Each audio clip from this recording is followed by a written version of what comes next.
want to talk to you guys about key tactics to compete and win in today's transparent marketplace. What I plan on doing today is sharing with you not only insights from the consumers, but most importantly, insights from learnings of our dealerships. And a lot is changing.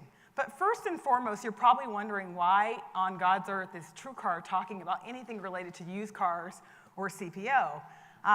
Traditionally, we've been known as a new vehicle site. In fact, when we first rolled out, that's all you could really shop. And then we added a used car button on there without much effort, I must say. We put a used car button because we kind of figured if someone's shopping a new car, they probably want to shop a used car as well, right? That happens a lot. And what we found was that we got a lot of traffic on the used side.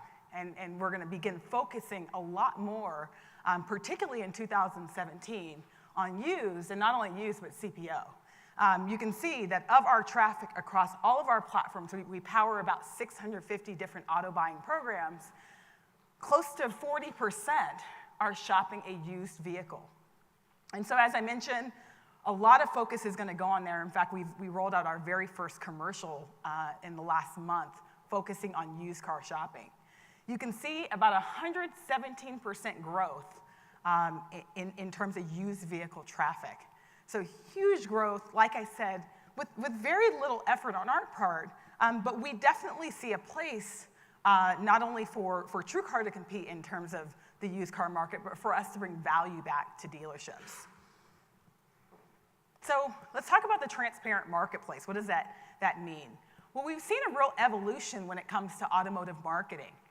And many of you guys have seen this, really from beginning to end. I've worked in the industry for about 20 years now. But you can see that, we were advertising using print ads and circulars at one point. And then the next generation was these lead generation sites, the listing sites, the classified sites, ad clicks, right? Taking us to the next level. And where we see the market really moving is towards transparency. But before anybody wants to shoot me off of this stage, I'm not just talking about price transparency. Certainly, that's one aspect. It's something that we developed a business on. But we see transparency beyond just price. And as we continue to focus on used and CPO, we see transparency in terms of the vehicle, the condition of the vehicle, the history of the vehicle, and really transparency tied to the dealership itself, your branding, what value you bring to the dealership. And so our focus won't be just on pricing. And so we see the market and advertising and marketing moving towards that direction. Now, not everyone's going to be thrilled with that, but really a lot of that is being driven by the consumer. I read this great article, if you Google it, it was from Forbes.com, called The New World of the Empowered Consumer. And I thought it really summarized this consumer who, by the way, is all of us in this room.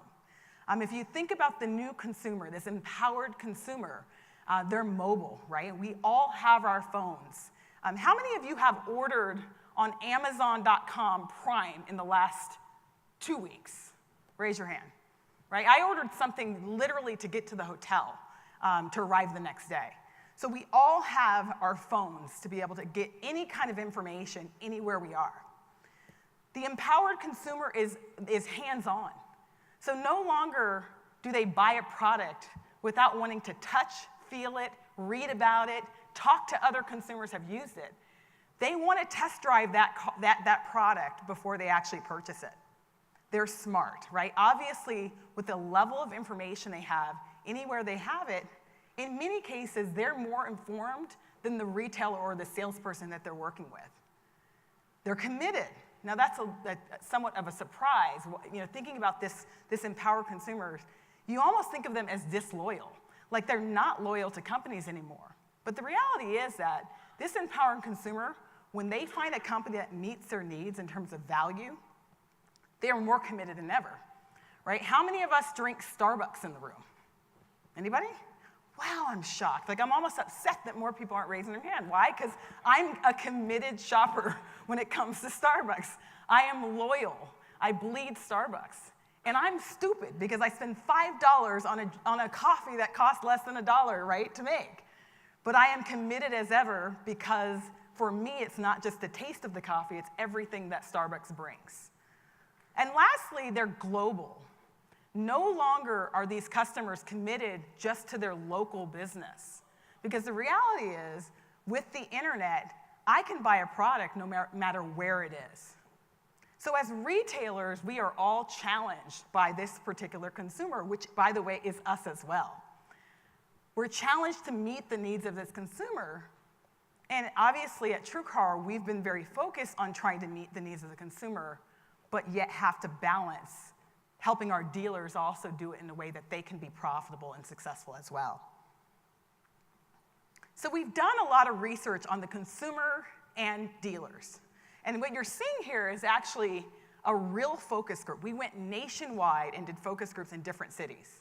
And what was really intriguing about this particular focus groups is these are dealers and consumers in one room.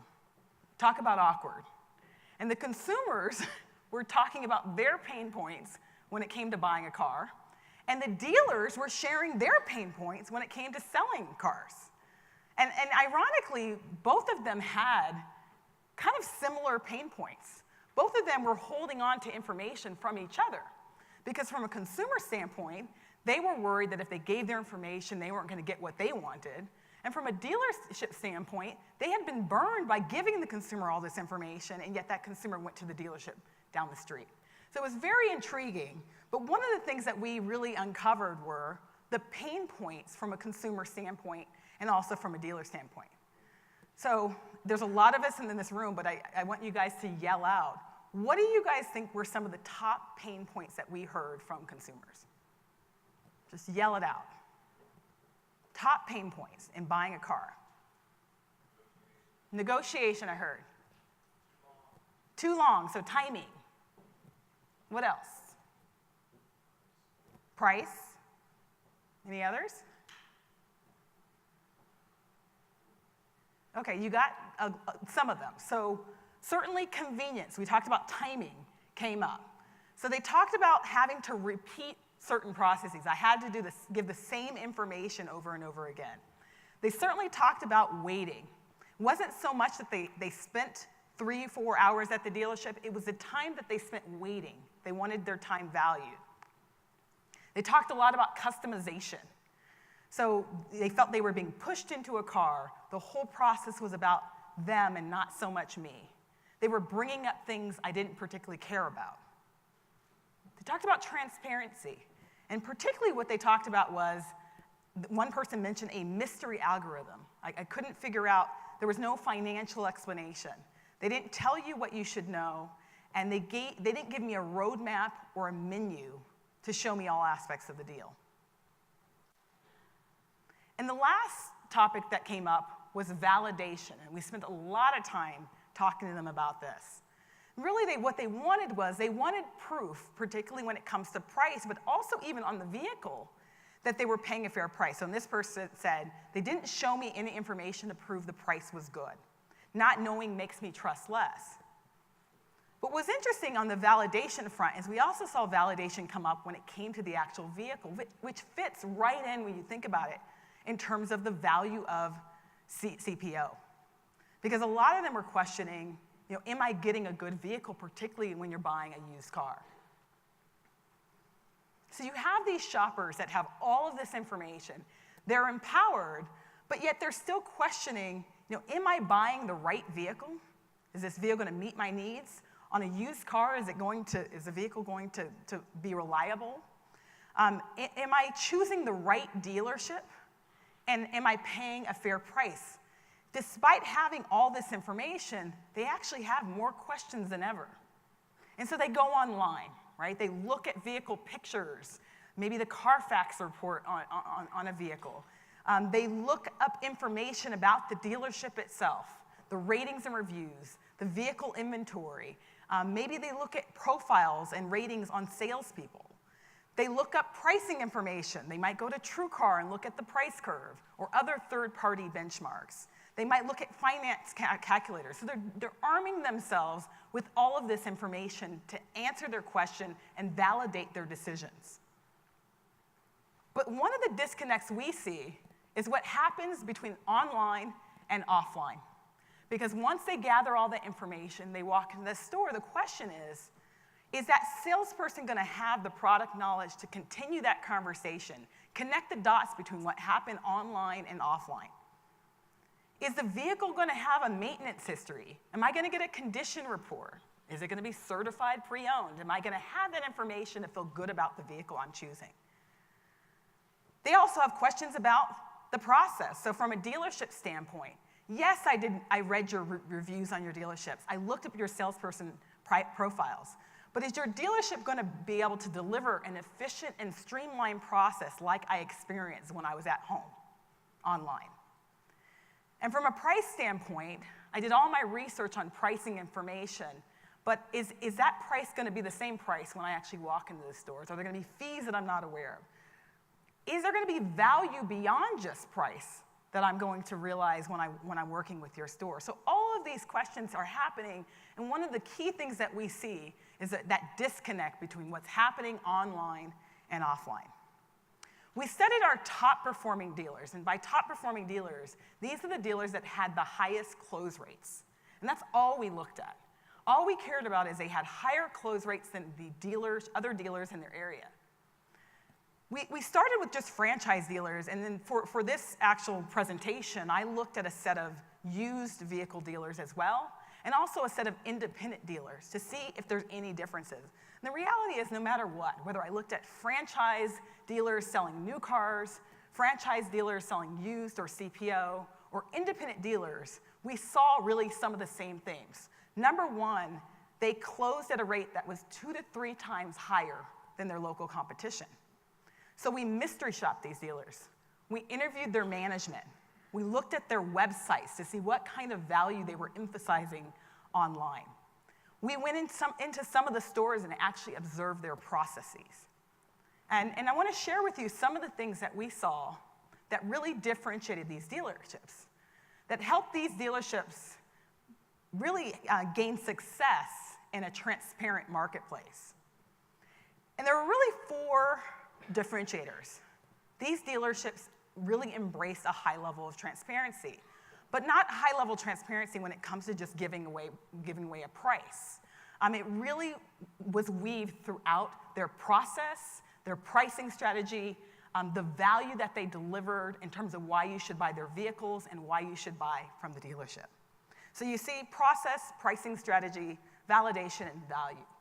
And I want to show you some examples of what we saw from some of these dealers. And we'll start with Streamlined Process. So one of the things is probably the most basic. I'm almost a little embarrassed to be showing you guys this. But one of their keys to success was responding fast, right? They responded 2.5 times faster than their competition. We mystery shopped them and 2 other dealers that were closest to them. Right? It goes without saying, one of the dealerships that we interviewed from Virginia said, I'm a firm believer that the customer is going to buy from the first person that sells them. If you're not first, you're last. And he's absolutely right. I'm a big stats person. There's a study that was done by InsideSales.com that showed that 50% of sales go to the very first salesperson to respond to a lead. Right? So it's proven exactly what this guy is saying. So this was key. They got in front of the customer first. One of the other things that we saw is they customized their process. When we talk about transparency, everyone thinks about price, but transparency is equally tied to the process. If I do something online and I go in your store and they're not aware of what I did online, there's a disconnect. It causes me to question your credibility. And they really connected those dots when it came to the process. What you're seeing here is a real used car customer on TrueCar. And this is what a dealership would see through our system. This is the information we would share with them on the customer journey. And one of the things that the dealers did the best is that they acknowledged the consumer journey. And they leveraged that in their conversations. So let me give you a couple examples. Robert Smith. We're telling this dealer that he's a major in the U.S. Air Force. He's a retired major in the U.S. Air Force. We're telling this dealership that this is a customer that had these questions. Is the vehicle still available? Does it have a warranty? I'd like to schedule a test drive on a weekend. I prefer an afternoon. Please let me know if I can go tomorrow, right? Very specific information. We're also telling the dealership the vehicle they selected, a 2011 RAV4, the price point that they saw, and any discounts they saw on our site. And one of the biggest mistakes that we see at times when it comes to lead response is that a salesperson takes this information. They actually don't look at this information. They take that phone number and call that customer. And imagine what Robert Smith thinks when he's on step 4 of the process. He has a price, he's picked the car, he's trying to make an appointment, and he starts over on step number 1. And so what we typically see with these top performing dealers is they're using the information the consumer has given to their advantage. They're acknowledging that journey and not starting them over. Hi, Major Smith, this is Travis Jones, the USAA representative here at Hometown Nissan. I want to thank you for shopping the 2011 RAV4 through the USAA car buying program. Sounds like someone who knows what they're talking about, and it's connected to the actual journey that the consumer went through. And that's transparency. One of the other things we found when we mystery shopped them is we looked at their email templates, and we wanted to see if we submitted a lead through AAA, which is one of our partners, or Consumer Reports, which is one of our sites, are they actually referencing that in their email templates? Are they customizing that? And what we found is that 58% of the responses we got back from our top dealers actually reference the source that we went through. Remember, we power 650 different sites, versus only 36% of the competitive dealers that we mystery shop. So once again, customizing the response to the source that they went through. Another thing that we saw is in some cases we got video responses back, right? So they took it to the next level. They gave us something to allow us to put a face to the name. And in this case, I want to ask you, what is the difference in these two videos that you see? What do you see that's different? What stands out? Same guy. The name. Anybody know what that is? Yep, it's a military. This guy served in the Marines, right? He's showing his emblem. So if you had to guess, I think it was you, I'm just calling you out now. If you had to guess, is he responding to a TrueCar lead or a USAA lead? Right, USAA. And that's absolutely what this dealership did. They had a different general manager video that went out, and if it was a USAA lead, because they know military people want to, and I'm sure we have some in the room, have a lot of loyalty, right, to their service that they have given, and also to USAA, and so they've created different videos. So one of the other things that we saw in terms of connecting the dots that our top performing dealers did very well is staying ahead of the customer when it comes to vehicle choice. We tend to attract consumers that are very low in the funnel. About 74% of our used car leads close in about a week. But what we find is despite them being pretty low in the funnel, they still change their minds. And so what we're looking at here is the used vehicle that was purchased by our TrueCar used leads. So you can see that only 45% of those leads bought the exact VIN that they submitted the lead on. Whereas 26 moved on to they stayed within the same model, but a different VIN. Some moved on to a different model altogether. And you can see that 23%, almost a fourth of them, actually bought a different make. Right? So even though a consumer, and you guys face this all the time, those of you who are working in stores, consumers will absolutely change their mind. So what we find is that our top performing dealers stay ahead of that. Instead of waiting to talk to the consumer and figuring out what they want and then trying to find a vehicle that they meet their needs, in a lot of cases, they're proactively sending vehicle alternatives through our offer tool. In fact, they're 1.5 times more likely to actually send a custom offer on a used car through that offer tool. And we know that when a customer receives an alternative vehicle through an offer, they're 20% more likely to actually purchase. The close rate increases 20% by giving them vehicle alternatives. Pricing strategy. Now this one was a little surprising. I think, a couple times I've talked about transparency and when I talk about these top dealers, oftentimes what we typically think is that they're the bottom feeders. They're the lowest price dealers and their success is driven by their low price. But we actually find something quite different when we look at our highest closing dealers.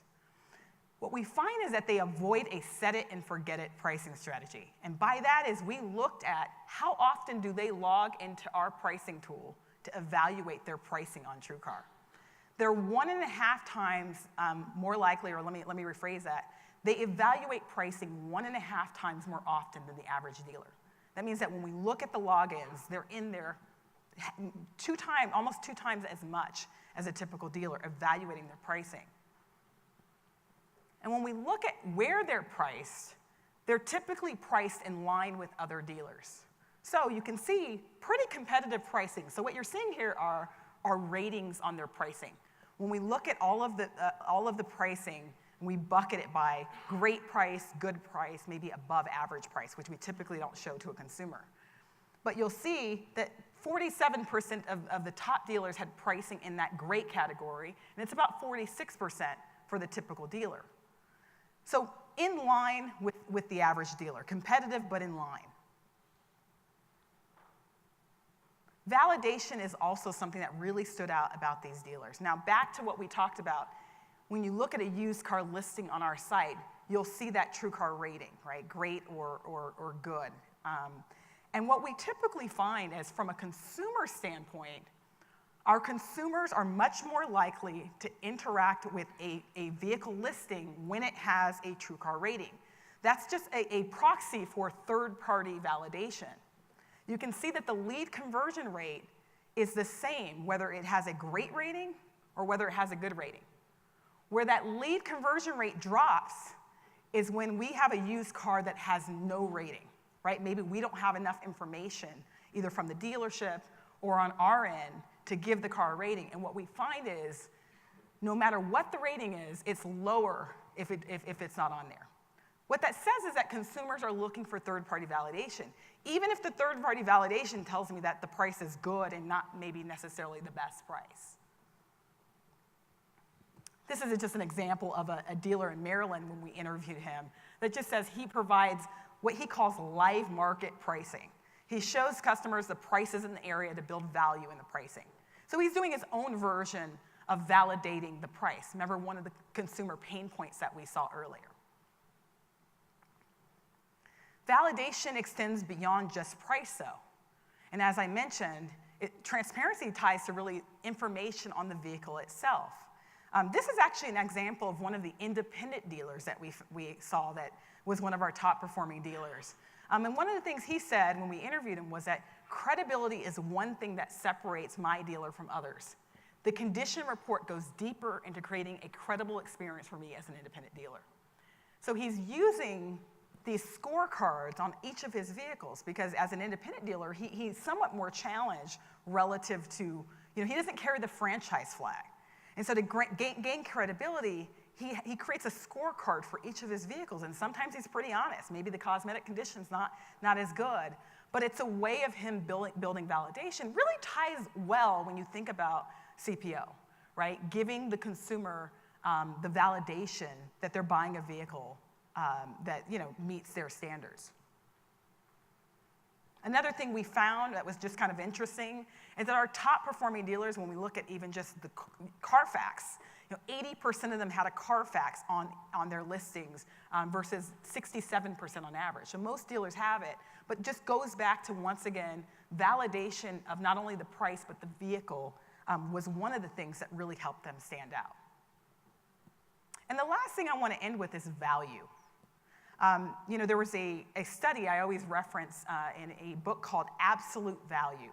And they did this study about 13 years ago. It was a camera study where they put cameras in front of consumers. They didn't give the consumer any other information about the camera, just literally looking at the camera and a price point. And what they found is that when they didn't give the consumer any information about these cameras, guess what camera most consumers chose? Did they choose the expensive one or the cheaper one? Which one? The cheaper one, right? Most consumers in the camera study would either choose the middle point or the least expensive camera. But when they put Amazon reviews with these cameras 13 years later, they just did another version of the study, they found that consumers were just as likely to buy the expensive camera as they were the cheap camera. And it really ties into buying a car if you think about it, because you can buy a car at different dealerships, but really what sets you apart is what you bring from a process standpoint, from a people standpoint, from an ownership benefit standpoint. So a few examples that we found when we look at our top performing dealers, when we go on their websites, they do an excellent job of really selling the value beyond just price. Here's an example of one of the franchise dealers that we looked at. Is there anybody from Shaam BMW in the audience here? Okay, I always ask that because I was at a presentation one time and they were actually in the audience, so I always ask that. But they have a program called the Power of One. And what that is that's one price. You'll deal with one person, and they get you out in 1 hour when you agree upon terms. But what's great about their program is not the fact that they're just a one-price store. What's great about their program is really how they market this program to consumers. It's everywhere. When you call the dealership, when you go on their website, it's a consistent theme you see, which is one. And they really sell that value. Here's a couple other dealerships that really stood out in terms of top performing dealers. It's really outlining their why buy messaging very clearly. In this case, these are all more ownership benefits. So they'll give you a courtesy vehicle, airport shuttle, shoe shine. They have their pet friendly. So it's very clear to me when I go on this dealership's website why I should buy from this dealer. You can see at the bottom there, the other dealership emphasizes the bonus perks you're going to get in terms of, oil changes, the multi-point inspection that they're doing on these particular vehicles, the battery inspection that they'll do for 1 year. One of the things that we see that's pretty interesting on our site is that we have an ownership benefit if someone buys from a TrueCar certified dealer. We call it buyer's bonus. It gives a consumer about $2,000 in ownership benefits like auto deductible reimbursement, auto repair reimbursement, if they buy from a TrueCar dealer, and it's funded by us. But what's interesting is when we look at the usage of this buyer's bonus benefit. One, top dealers, their customers use buyer's bonus 2 times more often than competitive dealers. That means that they're emphasizing this in their process. But what's more important is that when buyer's bonus, which is just a proxy for ownership benefits, is attached to a TrueCar sale, it closes 35% faster. Okay, so just an example of when you're only dealing with price, the consumer's gonna make it about price. But having benefits like ownership benefits can actually move the deal and make it faster. Another example of an email template we received from a dealer. This was a dealer that was kind of outside a kind of metropolitan area, and they wanted to help us understand why we should drive out to their dealership.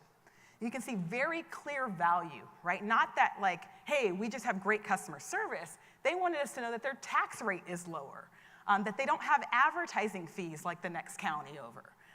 They mentioned buyer's bonus at the very bottom, you'll see there, that they're gonna give us tickets to the winery if we buy from them. So very clear and distinct value that sets them apart from others. This is an independent dealer that was one of our top performing dealers, and I found this program pretty provocative. It's not for everybody. But they have a program, it's called True Worth Auto, and I've asked for permission to say the name of that dealer in Indianapolis.